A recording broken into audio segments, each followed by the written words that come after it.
네, 장교육 선생님께서 너무 어려운 주제를 주셔가지고요. 라이프롱 밸브 셀렉션만 해도 어려운 것 같은데 바이크 스피드 얘기를 해보시라고 하셔가지고요.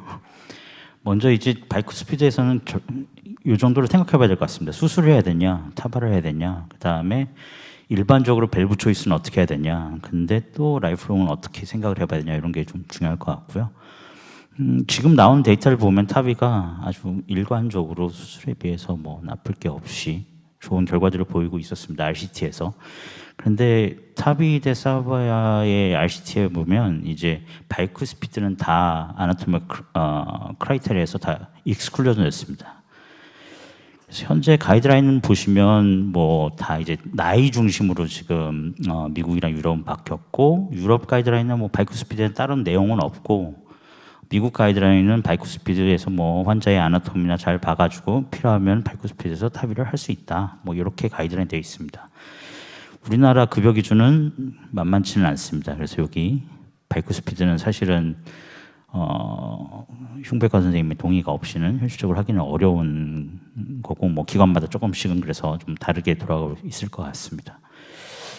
이번에 유로 PCR의 노션 2 트라이얼이 가장 발견이 됐는데요.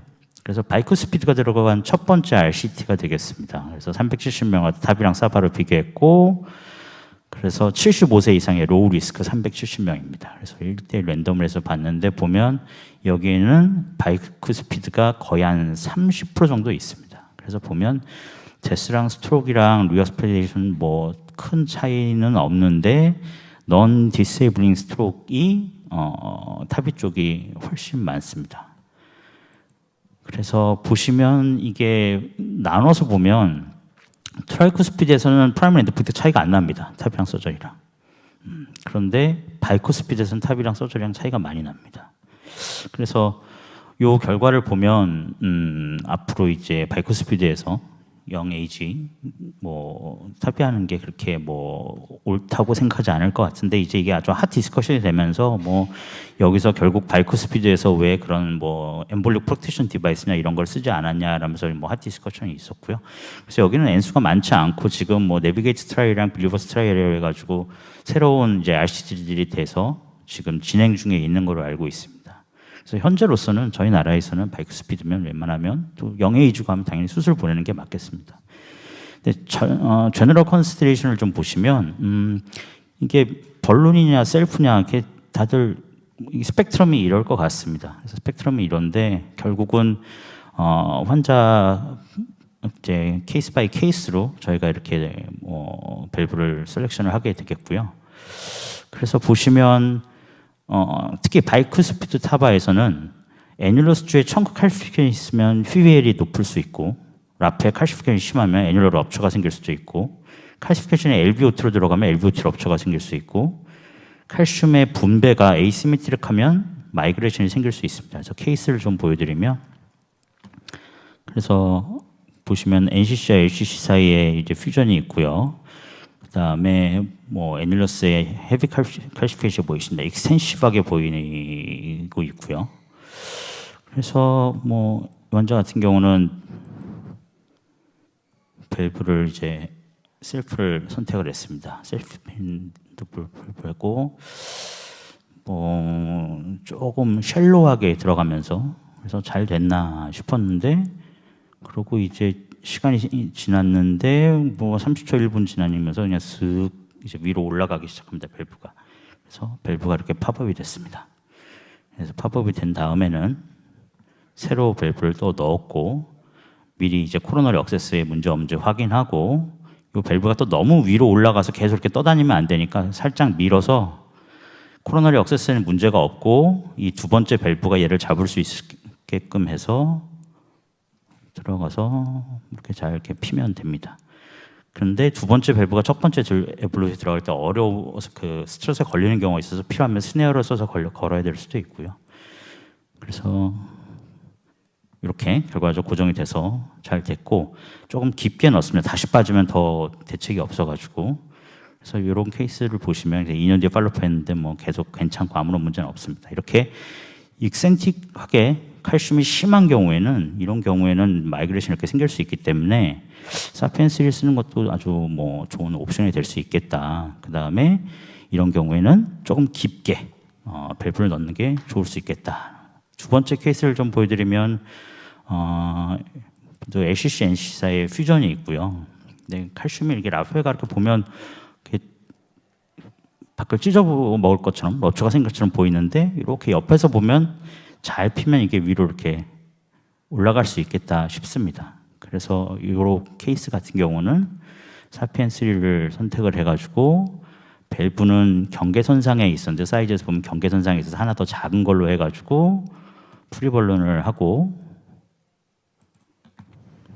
그 다음에 뭐 밸브 인플레이션은 아주 그래서 잘 됐습니다. 파이널 아무 문제는 없이 잘 끝났고요. 그래서 라페 칼시피케이션이 럽처 리스크도 있지만 이렇게 잘 피면 옆에서 봤을 때 모양이 밖으로 나가는 게 아니라 이렇게 접힐 수 있는 모양이라면 이렇게 사피엔스를 갖다가 하는 것도 좋은 방법이 될 수 있겠다. 대신 급히 피면 무조건 럽처가 생길 수 있을 확률이 높아지기 때문에 천천히 페이싱을 하면서 천천히 인플레이션을 해주는 게 되게 중요할 것 같습니다. 그 다음에 또 케이스 하나 보여드리면 이분은 RCC, NCC 사이의 퓨전인데 여기 보시면 LVO2의 칼슘이 심합니다. 그래서 누가 봐도 이제 럽처의 리스크가 높아 보여서 그래서 저희는 이제 에볼루스를 선택을 했고요. 그래서 보시면 뭐 밸브 잘 위치 확인하고 저희는 1차적으로 완전 피기 전에 한 5분 정도 기다린 다음에 하고요. 그래서 파이널 보면 아주 결과론적으로 문제 없이 잘 됐던 케이스가 되겠습니다. 그래서 이렇게 페네트레이팅하는 LVOT 칼시피케이션이 있으면 애뉴럴 럽처의 확률이 높기 때문에 에볼루스를 선택하는 게 좋을 것 같고요. 그 다음에 가능하면 프리나 포스트 딜레이션 하는 거를 좀 줄일 수 있게 시술을 하면 좋을 것 같습니다. 그래서 이렇게 아나토미가 중요한데 애뉴러스의 청크 칼시피케이션이 있으면 에볼루시 좋을 것 같고요. 칼시파이드 라페가 럽처 확률이 높으면 에볼루스를 하는 건데 아까 보여드린 것처럼 이렇게 접힐 수 있으면 접히는 모양이라면 사피엔스3도 괜찮은 것 같습니다. LVOT의 칼시피케이션이 심하면 이거는 에볼루시 맞을 것 같고요. 이렇게 익센트릭하고 에이시메트릭하면 당연히 마이그레이션 생길 수 있어서 사피엔스3를 한번 고려해보는 게 좋을 것 같습니다.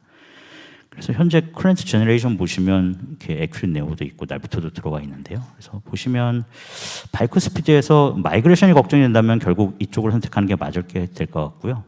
럽처 리스크가 높다면 요렇게 선택하는 게 맞을 것 같은데 결국은 이 에큐릿 네오2랑 네비토는 어디 쪽에 속하게 될지는 바이크 스피드에 좀 넣어봐야 될 것 같은데 아직 경험이 없어서 저도 뭐라 말씀드리기는 어려울 것 같고 전 세계적으로도 이거에 대해서 바이크 스피드를 많이 하고 이렇게 있는 데이터는 본 적이 없습니다. 그 다음에 이제 마지막으로 라이프롱 컨시더레이션이 되게 중요할 것 같은데요.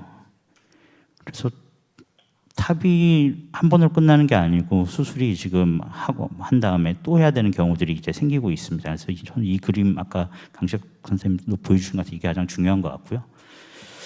이게 만약에 진짜 영 에이지에 바이크 스피드에 탑이를 해야 된다. 그러면 여기 이 그림처럼 처음에 벌룬을 넣고 셀프를 넣는 거는 가능한데 셀프 들어가는 게 만만치가 않기 때문에 결국은 라이프롱을 생각하면 영 에이지에는 아나토미라고 수트를 하다면 그러면 벌룬 스피드를 넣고 그 다음에는 셀프를 고민해 봐야 되지 않을까라고 생각을 합니다.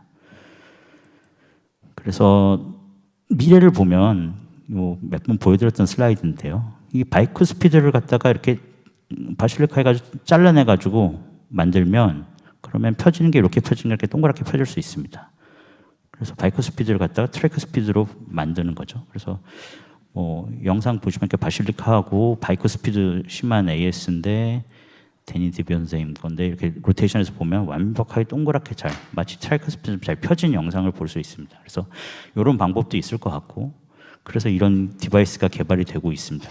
아직까지는 문제가 있는데 이 디바이스 자체가 거의 20프렌치인가 그렇습니다. 그래가지고 이게 뭔가 하기는 지금 아직 어려운데 더 그 디바이스 직경을 줄이는 이런 거를 하고 있는 것 같습니다. 그래서 컨벤셔널하게 바식하면 한두 시간 걸리는데 숏컷은 거의 15분, 20분이면 끝난다고 합니다. 그래서 이게 마지막 슬라이드인데요. 바이크 스피드에서는 결국은 다 아시는 내용이겠지만 마이그레이션이 걱정되고 그러면 이쪽이 맞을 것 같고 럽처가 걱정되면 이쪽이 맞을 것 같고요. 요 0에이지에서 바이크 스피드가 아니라면 네오2가 상당히 괜찮을 것 같긴 한데 바이크 스피드에 대한 자료는 별로 없고 나비토도 어쨌든 이 셀이 넓어가지고 충분히 그런 나중에 코로나로스 좋고 이런 문제가 있을 것 같습니다. 또 마지막으로 하나 말씀드리자면 이제 0에이지에서는 페이스메이커만 들어갈 정도가 아니라면 두 번째 밸브를 생각한다면 그러면 조금 깊게 넣어야 두 번째 밸브 할 때 훨씬 더 안전하게 여러 가지 고민 들 없이 시술을 할 수 있지 않을까라고 생각을 합니다. 네, 경청해 주셔서 감사합니다.